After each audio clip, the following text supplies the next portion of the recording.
Magandang araw po. Ako po si Paul Enrique Casas, isa po sa mga presenters sa araw na ito. Shoutout din pala kay Ma'am Jessa Prestado na co-researcher ko naman sa isa pang study na magpe-present din ngayon. Good morning everyone! Nandito po ako para i-present ang research namin kasama si Sir Ray F. Dinampo at Gary S. Gabiola. Ang pag-aaral na ito ay nakatuon sa Central Visayan Institute Foundation Dynamic Learning Program or tinatawag ding CVIF-DLP. Ang CVIF-DLP ay isang student learning approach sa pagtuturo gamit ang learning activity sheets para hikayatin ang learners na maging independent at responsable sa kanilang pag-aaral. Sa study na ito, tinitignan natin kung paano na-implement ang CVIF-DLP sa grade 11 classrooms at paano ito naka-epekto sa learning experiences ng ating at kasama na rin ang performance ng ating mga learners, specifically sa pagtuturo ng Introduction to World Religions and Belief Systems. So, ito na po. So, let me present a short version of our introduction and background of the study. Ang CBI-FDLP ay dinevelop ni Drs. Carpio Bernardo sa Central Visayan Institute Foundation. Isa itong school sa Bohol kung saan nagtuturo sila mula basic education hanggang sa college. Isa sa mga pangunahing katangian nito, basic na ng CBI-FDLP, ay paggamit ng learning activity sheets. So narinig niyo na siguro to nung panahon ng pandemya. Ito ay nag-enable sa mga learners na mag-aral na sa sarili nilang pace. Higit na nag-surface ito, sabi ko nga, nung panahon ng pandemic.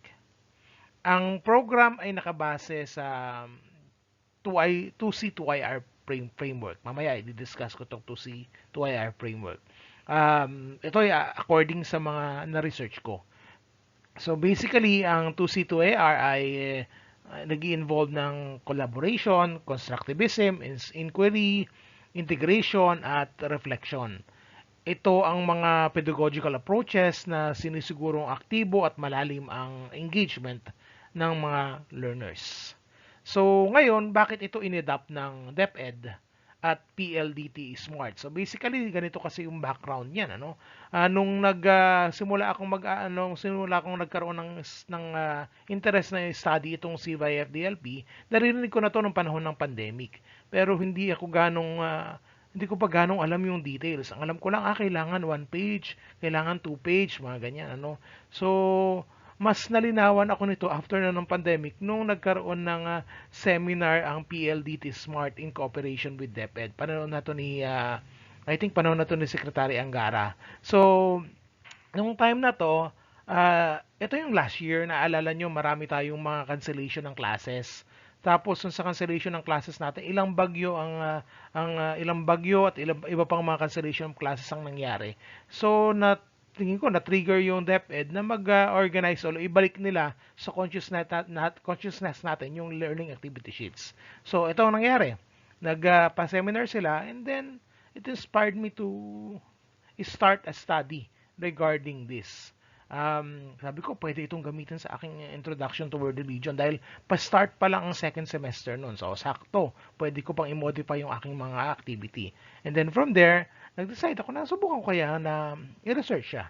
Honestly, nung research ko to, so ganun pa lang intent ko, i-apply ang learning activity sheet. Wala pa akong iniisip na ano kaya gagamitin kong instrument dito. So later makikita natin kung ano yung ginamit kong instrument. Later on para makita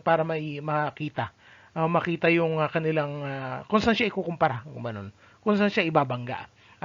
Anyway, para sa DepEd, ang DLP o Dynamic Learning Program ay tugma sa student-centered reforms at practical sa mga malalaking klase o sa panahon ng disruptions, katulad nga ng pandemic. Para sa PLDT Smart, ito ay scalable at low cost. Tama naman, tingin ko low cost. Although, medyo magastos pa ni Swapel. Kaya pwedeng gamitin to kahit sa disruptive learning scenarios. Sa madaling salita, ang CVIF-DLP ay isang structured pero flexible na approach na naglalayong suportahan ang self-directed learning sa classrooms. Relatively low cost siya. Compare mo naman kung magsusubscribe ka sa Zoom o kaya ay i-require mo yung estudyante mo na gumamit ng Google Meet. Okay? Pero syempre, paper-based pa rin siya.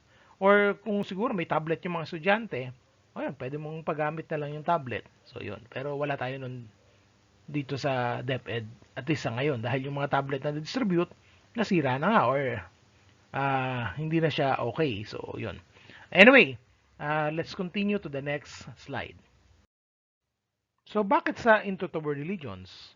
Pinili ko ang World Religions dahil sa subject na ito involve ang reflection, critical thinking, at integration kung saan yung 2C2IR framework ay swak na swak.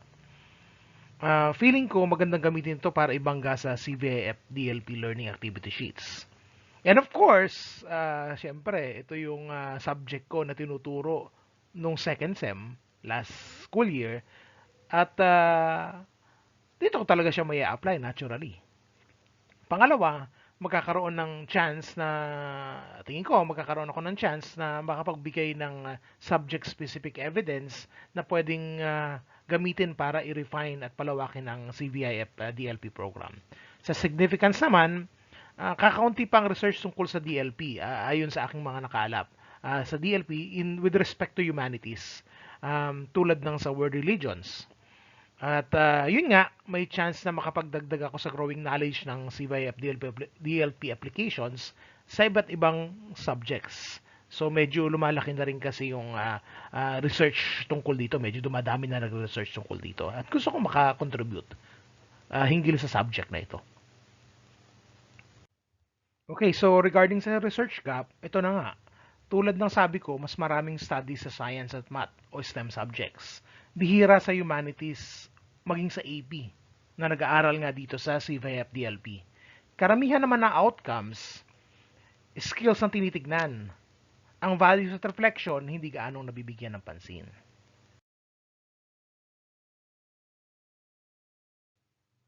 So, ang basic objective dito, academic lang muna ha, ay maipakilala ang CVIF DLP sa learners para kahit may canceled classes o naka-alternative delivery mode o ADM, tuloy pa rin ang learning at madaling ma-shift sa self-paced mode. Dito naman sa research questions, sa mismong research questions, ang gusto lang naman naming malaman ay una, anong overall ratings ng 5 2C 2IR domains at alin ang pinakamataas? Pangalawa, may significant differences ba sa rating ng learners at observers? Pangatlo, alin ang pinakamataas na domain sa bawat rater group? At consistent ba ang pattern? By the way, may dalawang rater groups dito. Yung mga main learners na galing sa regular na program ng senior high school at yung learner observers. Tatlo lang ang sa kanila. ALS learners sila na nag-observe ng implementation ng learning activity sheets. Siyempre, hindi pwedeng lahat ay naka-schedule na ma-observe. So, hindi nila na-obserbahan yung lahat ng klasiko. So, in-schedule lang sila. So, tinignan nila randomly kung ano yung paano ginagawa yung learning activity sheets at meron silang observation checklist. Pang-apat, anong relationship ng learner experience sa 2C2IR domains at academic performance? Yung learner na tinutukoy dito, syempre, yung mga mismong learner na rater group, hindi yung mga nag-observe na ALS learners. So, number 5, alin sa domains ang pinakamalakas ang correlations, performance at pinaka-prominent sa practice? Punta naman tayo sa research design. Gumamit kami ng descriptive correlational approach. Quantitative at multiple data sources ito. Tinignan namin ang link ng pedagogical domain ratings sa academic performance. Para sa participants naman, may 63 grade 11 learners sa UM strand na kumukuha ng introduction to religions. Ito yung mga regular na mga senior high school learners. At may 3 namang grade 12 learners na sa ALS bilang observers. Pinili sila dahil sa kanilang maturity, life experience, at reflective ability. Sila yung nag-observe ng implementation ng ALS sa mga sessions. Para sa assessment instrument naman, gumamit kami ng student survey questionnaire para sa self-assessment ng 2C, 2IR domains. At may observer checklist naman sa structured evaluation ng tatlong mature ALS observers o ALS observers. Base rin ito lahat, o actually base lahat ito sa study ni Dinampo, Bunan at Barameda 2024 patungkol sa pagtuturo ng senior high school philosophy.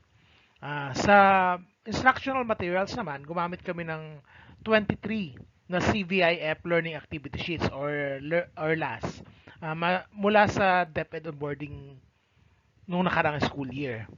Yung seminars na sabi ko kanina.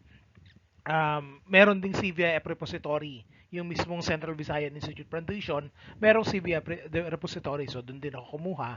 At meron ding mga ginawa ko mismo, yung tinatawag nating Teacher Developed Learning Activity Sheets.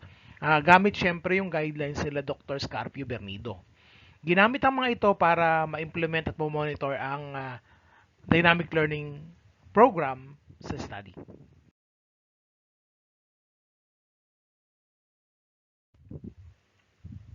Sa results overview, again, tinignan namin ang 2C to IR implementation sa grade 11 world religions, kasama ang learners, observers, at academic performance. Ano ulit ang focus? Alamin ang pinaka-prominent na pedagogical domain at link nito sa performance. Dito sa research question 1, makikita natin ang overall ratings ng 2C to IR domains. Makikita natin, pinakamataas ang constructivist 4.3, kasunod naman ang reflective na 4.2. Ibig sabihin, sa practice nakikita natin na constructivist ang approach ang pinaka-prominent. Pero sa reflective, umahabol din naman siya. Bago tayo mag-proceed sa research question 2, gusto ko lang ipaalam na nag-conduct muna kami ng validation checks. Ginamit namin ng chi-square para sa gender at one-way ANOVA para sa section at 2C2IR domains. Makikita sa table na walang significant difference, ibig sabihin, walang performance bias mula sa demographics o pedagogical factors. So, sa RQ2, makikita natin na student ratings ay mas mataas across all domains. Pero, consistent pa rin ang pattern ng prominence sa pagitan ng learners at observers. Kung titignan natin ang variability, ang SDs ng students range from 0.29 to 0.35. Kaya medyo consistent ang rating sila. Ang observers naman, mas variable. SDs from 0.50 to 0.79. Kaya mas spread ang kanilang ratings. Lahat ng differences ay large, pero parehong trend ang lumalabas sa bawat rater group. Sa RQ3, tinignan namin ang domain rating patterns ayon sa rater type. Makikita natin na learners rated reflective as the highest, habang observers naman rated constructivist as the highest. Kahit magkaiba ang pinaka-top domain nila, ang results ay parehong nagpapakita ng similar trend sa domain prominence sa 2C2IR framework. Okay, so research question 4 naman. Makikita natin na ang constructivist domain ang may pinakamalakas na positive correlation sa academic performance. Ang reflective naman ay weakly positive, habang ang iba pang domains ay hindi significant. Ibig sabihin, mas malaki ang impact ng constructivist practices sa learning outcomes, kaya dapat itong bigyang prioridad sa pagtuturo gamit ang CVIF-TLP. Ang reflective practices ay makakatulong rin, pero mas subtle ang effect, habang ang iba pang domains, bagaman present sa practice, ay walang malinaw na epekto sa performance. Last but not the least, ang RQ5. Sa RQ5, ang constructivist domain ang pinaka-prominent, na may R na 0.714 at P na less than 0.001. Ibig sabihin, malakas sa significant ng positive relationship sa performance. Ito rin ang pinakamataas na observer rating at pinakamaliit na student-observer gap. Ang iba pang domains ay sumusunod sa rango, pero hindi kasing lakas ng constructivist. Okay, so bago tayo pumunta sa conclusion, let me first discuss some key discussion points. Ang slide na to ay nag-highlight ng pinaka-notable na bahagi ng discussion. Ipinapakita nito ang key patterns, supporting evidence at ilang contrasting findings related sa aming study. For more details, mangyaring basahin na lang ang kabuuan ng study na ipopost ko sa link later. Una, ayon sa pagka-implement ng CVIF-DLP, nakita nga na ang constructivist domain ay may pinakamalakas na link sa academic performance. Ito ay sumusuporta sa findings ni na Dinompo, Barameda at Bunan na sa ginawa nilang study nung nakaraang school year at tungkol naman dito sa pagtuturo ng Introduction to Philosophy dito rin sa school na ito. Mapapansin din natin na ang reflective domain, kahit mahina, ay may positive pa ring effect sa academic performance. Ang resultang ito ay consistent sa findings ni na Von Miguel et al. At Gonzalez and Veruel na parehong nagpapakita na ang reflection ay supportive pero hindi kasing lakas ng ibang domains tulad ng constructivism. May ilang resulta na naiiba sa nakaraang philosophy study ni na Dinampo et al. At nagpapakita na maaaring magkaibang effect ng domains depende sa subject.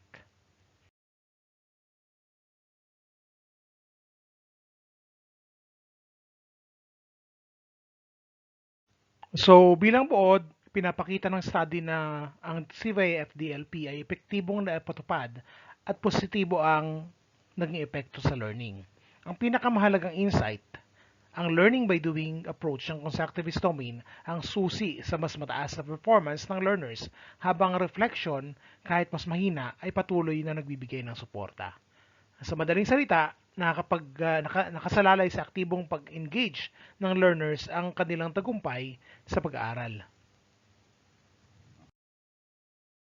Para sa aming recommendation, una for praxis, para sa mga teachers sa schools, maganda kung mas bigyang pansin natin ang constructivist approach. Yung learners mismo ang gumagawa at nakakaranas ng activity. Ikalawa, dagdagan natin yung connection ng reflection sa taas, uh, lalong-lalo na dun sa learning activity sheets. Para hindi lang sagot kung hindi malinaw na kwento kung paano nila ginagamit yung natutunan nila. Pangatlo, napansin natin na malaki ang gap ng ratings ng learners at observers. Kaya mahalaga siguro na may training ang observers sa 2C, 2IR kung gagawin uli ang study na to. At may orientation din ng learners kung paano maging mas objective sa kanilang ratings. Para naman sa research, una, magandang alamin kung bakit magkaiba ang ratings ng learners at observers, di ba? Ikalawa, maganda rin sigurong suriin ang 2C to 2IR framework kung hiwalay ba o may connect ang domains. Ikatlo, paano kaya kung gawin nating long-term validation para makita ang epekto ng constructivist learning sa iba't ibang panahon at subjects? Pang-apat, paano kaya kung subukan natin ang replication ng context sa iba't ibang discipline, school at grade level? Panghuli, maganda sigurong i-center ang student voice sa pamamagitan ng pag-link ng kanilang feedback sa performance. Ano pa kaya? Bago ko tapusin ang presentation, siguro mahalagang itanong, ano pa ba ang pwedeng patunguhan ng research na ito? Para sa akin, ang pinakamahalaga ay natuto kami, nakasubok ng isang buong learning intervention, at nakagawa ng hakbang para maidokumento ito. Hindi man ito perfect, pero ito ay simula. Acknowledgement. Sa puntong ito, nais kong magpasalamat una sa 63 grade 11 learners na bukas na nagbahagi ng kanilang karanasan. Salamat din sa tatlong ALS Senior High School observers, sina Alma, Romer at Hasulito para sa kanilang mahalagang insights. Lubos din kami nagpapasalamat kay Remily, ALS learner din, sa tulong sa data collection. At syempre kay Miss Maria Lalaine Embarameda, noon ay school head ng school na ito para sa suporta sa buong proseso. Again, marami pong salamat sa pakikinig sa aming presentation. Kung gusto niyo pong makita ang buong detalye ng aming study, pwede niyo pong i-access online gamit ang DOI link na ito.